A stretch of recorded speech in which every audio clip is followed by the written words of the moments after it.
Good morning, everyone, and welcome to the webinar on how to write a speech. As a professional speaker and speaker coach and trainer, I attend quite a few conferences and I coach a lot of people who prepare for a seminar or for a conference. And what I see is a whole range of performances, from brilliant to sometimes just a rant, almost a scattergun. I'll say stuff, scattergun approach, and hopefully it'll have some impact. So today, in the 30 minutes I have with you, I want to quickly go through a structure, how I write a speech, how I coach people to prepare a presentation or a speech, whether it's for a keynote, a conference, a seminar, even for workplace. And it can be for a 10-minute, a 15-minute, a 45-minute, a 2-hour presentation. So let's get underway. So Peter Dew's my name. Most of you know me. Ask questions as we go. There is that question and answer box. Type in your question at any time and I will try and answer it there and then, or if it's going to be covered later on, I will just park it. Don't wait for me to say, are there any questions? Take notes if you want to. I record my webinars, so this will be made available should I skip over something that you want to know more about. And think about applying it to yourself. Have you delivered a speech? What preparation did you use? How does that compare to what I'm going to teach you today? Maybe you've got a speech coming up. It could be a wedding speech, a conference speech. What are you going to do as a result of today? It's the application of knowledge that makes the biggest difference from these webinars. Taking one or two things and implementing them, implementing those things, those skills, those tips into your own presentation style. So let's get started. So you're going to write a speech. You've been asked to present at a conference. You've been asked to speak at a wedding, provide an update on a project. Where do you start? I always say start at the end. So ask yourself these kinds of questions. At the end of my presentation, what do I want you to do, to think, to feel, to act? What do you want to happen? It seems counterintuitive, but when preparing a speech, start with the end in mind. What outcome do I want to happen? Because if you're unclear on what you want people to do, on what knowledge you want them to walk away, what changes you want them to make, then anything you say will create this diverse impact. You don't want a diverse impact, you want a specific impact. So start at the end. What do you want people to do, to think, to believe, to feel? What action do you want them to take? When you have clarity of that, then you can start writing your speech. What's your core message? So you know what you want people to do, but what is the message you want people to remember? Now, please understand that people don't remember everything you say. So have clarity around your core message. And I mentioned scattergun approach. If you give multiple messages, then people will walk out and let's say I'm a radio interview. So what do you think the message was? And if one audience member says, Peter said this, and another audience member said, well, no, Peter said this, and a third audience member said, no, Peter said this, then clearly I've done a scattergun approach. I've given unclear messages that are open to interpretation. So this is how you work out your core message. And ask yourself two questions. What one thing do I want you to remember after I've spoken to you? What one thing do you want your audience to remember, your takeaway message, after you've spoken? Not 2, 3, 4, 5 messages. People don't remember that much stuff. So this is the clarity of the one message. The second thing to ask yourself is, why does it matter to them? And we use this little acronym, which is called what's in it for them. What is in it for them? Why do I care? So the other thing that happens is people can give a very powerful, strong message, but I don't care. I don't give a damn. It doesn't matter to me. And once again, what you want me to do, what you want me to know, what you want me to change will have little impact because it is irrelevant to me. And that's one of the common mistakes when people do presentations. They give a powerful presentation which has no relevance, no impact. The audience, frankly, doesn't care. So you need to walk in your audience's footsteps. Good morning, Jilly. We've just started. So 2 questions as you're starting your presentation. What do I want them to remember, and why does it matter to them, the audience? Remember, the presentation is about you, not me. It's about giving you knowledge, helping you move forward, helping you solve a problem, helping you reach your key performance indicators. It's about serving the audience.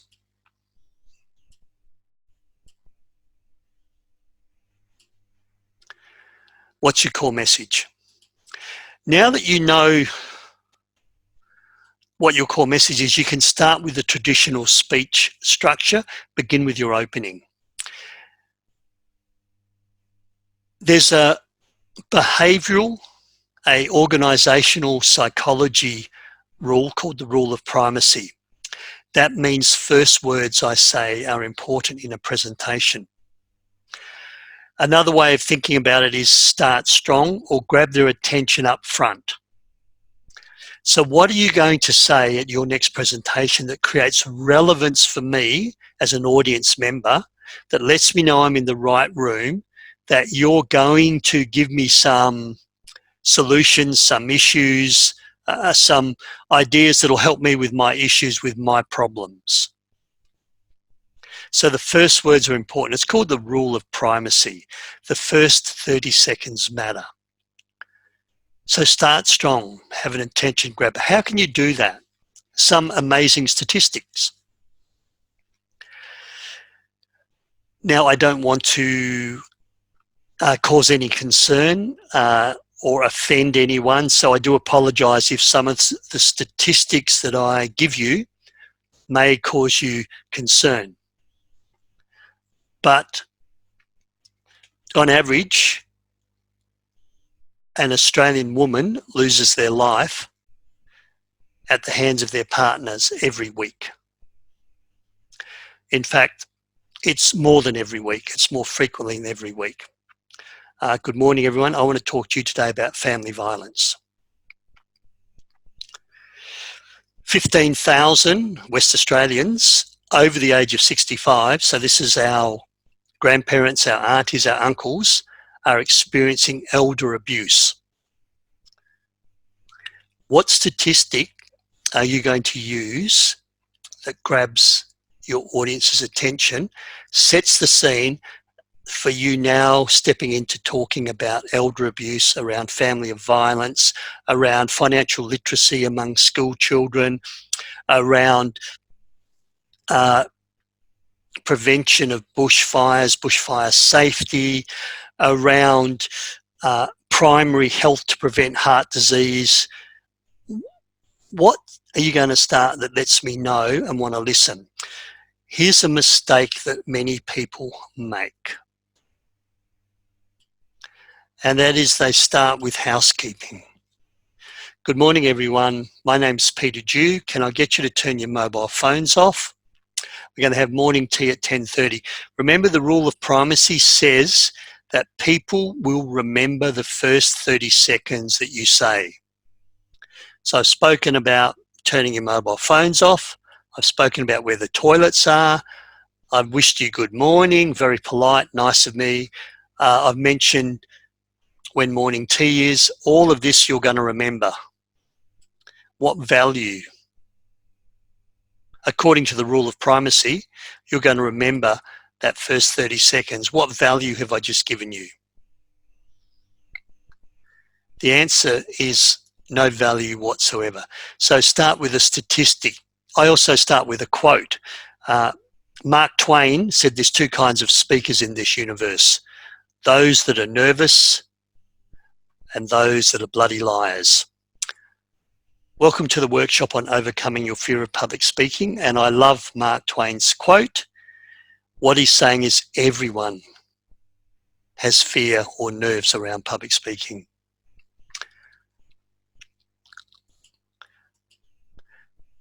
So just remember, it's valuable real estate. What are you going to do to start strong and create relevance? What's in it for me? Allow me to be on the right page. The next part of your presentation is how you're going to conclude. Another rule, and this rule is called the rule of recency. So apparently in 20 minutes time, 90 minutes time, when I say my last words, you're going to remember them. After all, they are fresh in your mind. So the rule of recency is your closing, your ending of your presentation.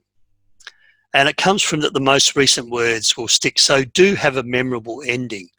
I often call this nailing your ending. Absolutely nail your ending.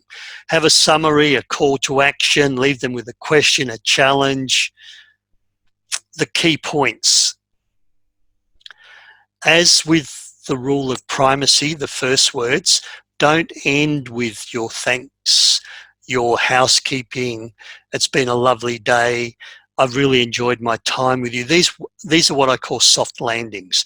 Now, this is polite. There's no doubt about it. So thanks for participating in my webinar. I hope I've shared with you one or two things that are of value to you. That's nice, and I will say that. But the call to action has to be, now, what are you going to do differently to make your next presentation more powerful, more effective, more influential? Is it the way you start? Is it the way you end? Are you going to be clear on what's in it for me as an audience member? What are you going to do to really nail your next presentation? That could be the end of this webinar. So how are you going to close? I'm just going to pause for a moment. The question dialog box is open. I can see that. So if you have any questions, please just type them in. All right, thanks. Sarah's asked me, where do you put the traditional, the acknowledgement, the acknowledgement of the traditional landowners. I can't welcome anyone to country. I am not an Indigenous person, but I love to acknowledge the traditional landowners. So I've spoken to quite a few Noongar people, and I always say that I would like to acknowledge the Noongar people, the traditional landowners, and I respect past, present and emerging leaders. What I've discussed with the Aboriginal people is that now that they understand the rule of recency, they would acknowledge that the first 30 seconds, set the scene for what I'm going to talk about, step back, and then acknowledge the traditional landowners. It shows respect, it shows cultural awareness, it shows that I've prepared. So for Ballarat, Pauline, I think the Watharung people, I know Geelong is the Watharung and Bendigo is the Dja Dja Rung, and I think Ballarat kind of falls into Watharung people. If I'm wrong, let me know. I'm not speaking at Ballarat at the moment, so I may be wrong, but I would do my preparation. So housekeeping. So thanks, Stephen. When do I do housekeeping? So let's go back. Rule of primacy, start strong. Okay, before I go on, can I ask you to turn the mobile phones off? Safety exits are out the back. the muster point, the assembly point is out the door and on the lawn. I do a lot of work in the mining sector, and they like to hear me as a speaker trainer acknowledge the safety requirements. So start what I'm here to talk about. Mark Twain said there's two kinds of speakers. The commonest cause of absenteeism in the mining sector is mental ill health. So I'm here today to talk to you about mental health first aid. Before I go on, let me go through the safety procedures so you can do that. Start strong, weave in your acknowledgement of traditional landowners, weave in your housekeeping where the toilets are, morning tea, then get back into your content. Thanks for those questions. So open strong, close strong. Now we can go to the core message. You know what your core message is. You've asked yourself those two questions. What one thing do I want them to remember? Not 2, 3, or 4. And why does it matter to them? What 3 points will lead you to that core message? What 3 bits of information? And there is a rule of 3. Behavioural psychologists say that we remember 3 things. 3's are rhythmical, they're memorable, and they just work. And the human mind can absorb 5 chunks of information, plus or minus 2. So they just work. So what 3 points work best to amplify your core message, to illustrate, to demonstrate your core message?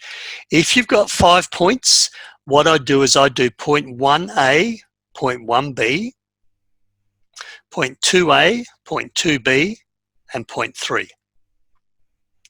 And that's 5 bits of information. So if you've got more than 3, try and amalgamate 2 together into an A and a B.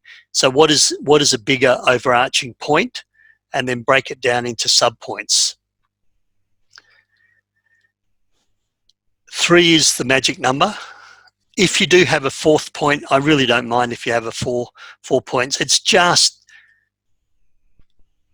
so you're not verbal diarrhea and you're just giving 10 points and 20 points and so much information. You're doing death by PowerPoint or, so many points. 3's are rhythmical, they're memorable, there's some psychology behind it, lowest common denominator, and they just work. Then use your stories in your presentation. And I've just got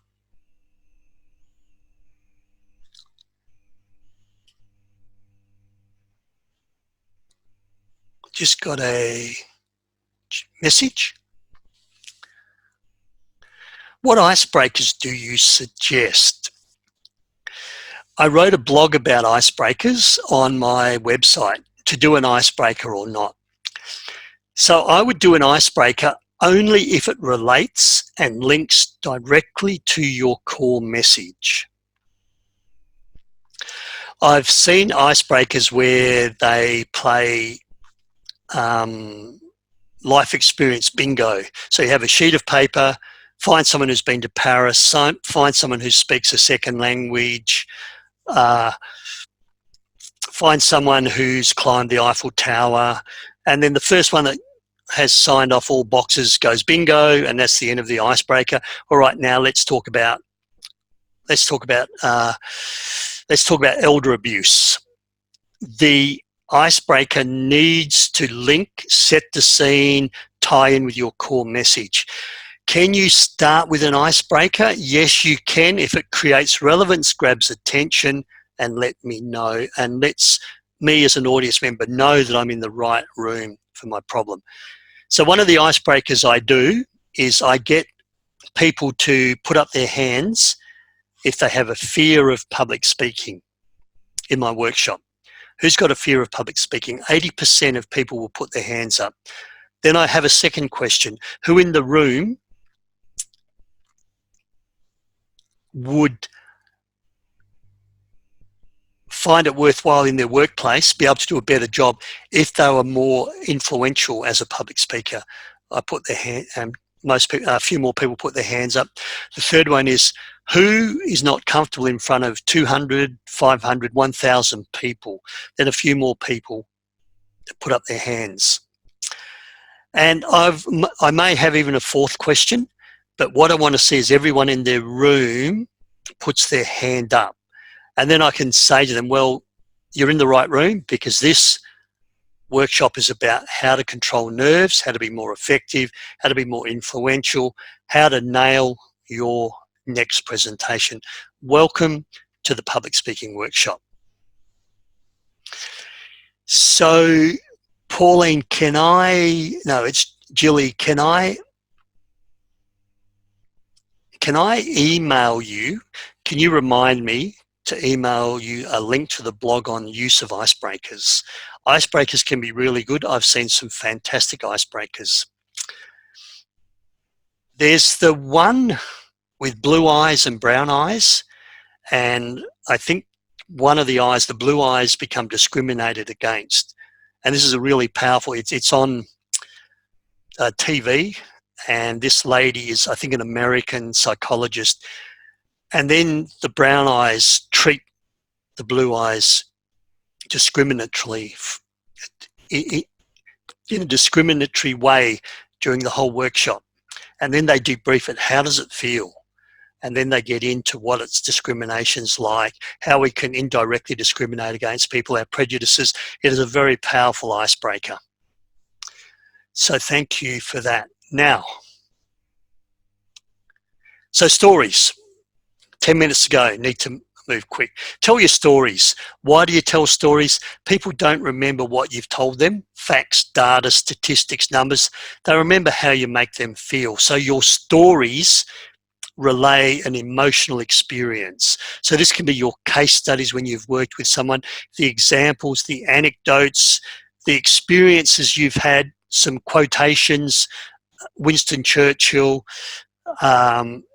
Mark Twain, positive stories, negative stories. When you share a negative story, it's not that you're trying to show that something failed, it shows the consequence. As long as there's a message in your story that illustrates your key point, then use your stories. The other thing with stories is I don't have to remember my stories. I don't have to script my stories. I don't have to learn them. They're my lived experiences. When I go to the mining sector and I don't do the safety message, they say to me, are you going to talk about the muster point? Are you going to talk about, safety exits? Because it's drilled so well into the mining sector, safety. That's the story that I use to illustrate that I start strong, then I step down and do my housekeeping, my safety message.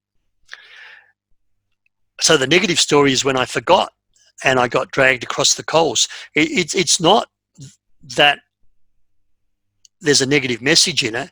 It just shows you what happens when you make that mistake, and it shows you the ability to start strong and end, and then weave in your housekeeping. Build a library, build a bank of stories. They are everywhere. Each story must have a point. Different stories for different audiences. So the whole population, you can have those generic stories. Then you can have a story that people with a general interest, and then you have those specific stories. So when I work in the mining sector, I've got mine-related stories. I've got about fatigue. I've got about driving too fast. I've got stories about snake bite detection. When I work in the health sector, I use different stories to the mining sector. I talk about the importance of communication with patients. I talk about patients who faint when I used to take blood samples from them. So as a medical scientist, and I performed phlebotomy, they would faint. And of course, snake bite is something that I used to diagnose. So the snake bite stories I can use both in mining sector and in the health sector. So you make your stories appropriate to your audience. So let me share with you, let me put this all together now, a safe and simple structure for you to prepare your presentation. And as I just go back to stories, I have run some webinars on storytelling in the past, so a whole 30 minutes just on stories as part of a speech. It's the story is the content, the example that supports your particular point you're trying to make. So if you want information, more information on storytelling, do let me know. So a safe and simple structure, let me put it all together. So here it is here, it's a mind map. So the rule of primacy, starts strong. Script that first 30 seconds. Mark Twain said there's two kinds of speakers, those that are nervous, those that are bloody liars. At any one point in time in Western Australia, there's 15,000 people over the age of 65 experiencing elder abuse. This is our parents, our grandparents, our aunties and uncles. 15,000 West Australians right now experiencing elder abuse. Have your conclusion, your take-home message, learn it, script it. How are you going to use the knowledge I've shared with you today to make your next presentation an absolute killer? Are you going to start strong? You're going to end strong? You're going to use more stories? You're going to be more clear on your message that runs all the way through? How are you going to nail your next presentation? What's your call to action? The mining sector.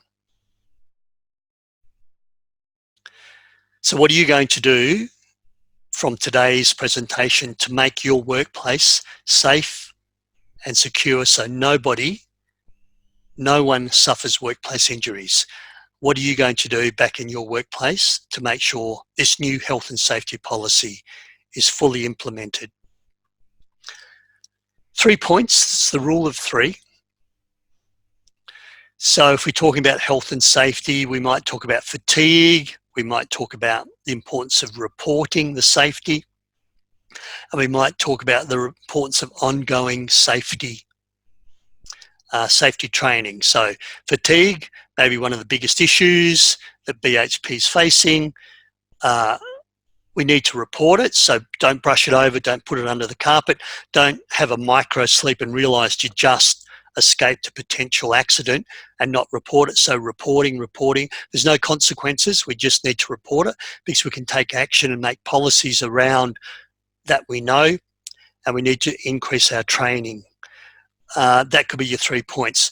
So then what you do is you collect what I call your bank of stories. So you got one story there, another story there, another story there. So probably, 4 or 5 stories for point 1 about fatigue. Then you have stories here about people reporting and saving lives, people not reporting and having close shaves. So that's your bank of stories there. And you have another story here, another bank of stories around the value of safety training, safety meetings, toolbox meeting, lunch and learns around safety, the value, what's happened, how you've reduced the near misses. So you've got your 30-second opening, you've got your 30-second conclusion, you're clear of your core message, safety matters, you know why it matters to your audience. Everyone wants to go home safe and sound to their family, to their loved ones. No one wants to see a colleague lose a limb, lose an eye, worse still lose their life.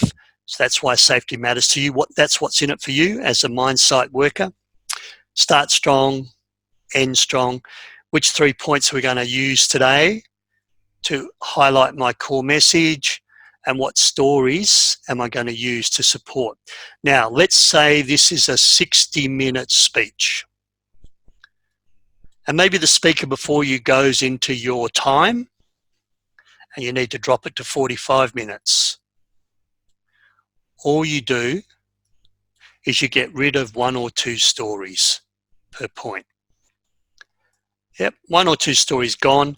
Same structure, same opening, same ending, same core message, less bits of evidence per point.